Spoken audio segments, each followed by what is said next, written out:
ជាស្អាតរបស់ម៉ែបងប្អូននេះស្លាស់ពឹងបាទគាត់កន្លែងខ្លះគាត់ដាំឈើអីចឹងណាបងប្អូនបាទ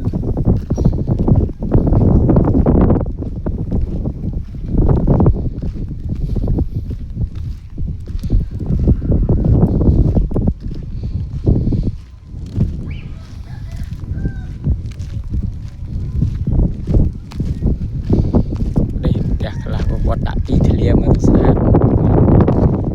ស្លាស់ល្អបាទ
គាត់ដាំដំណាំទៀតបាទ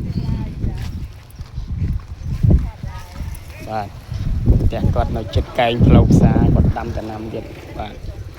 ដាំដំណាំហូបផ្លែបានហូបស្លឹកអីហ្នឹងឯងបាទបងប្អូននេះ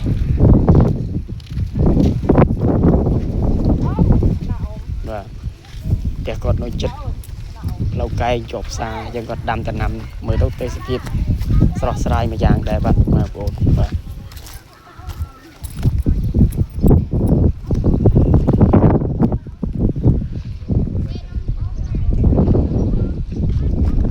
បាទអរគុណបាទជម្រាបលាពុកម៉ែបងប្អូនបាទ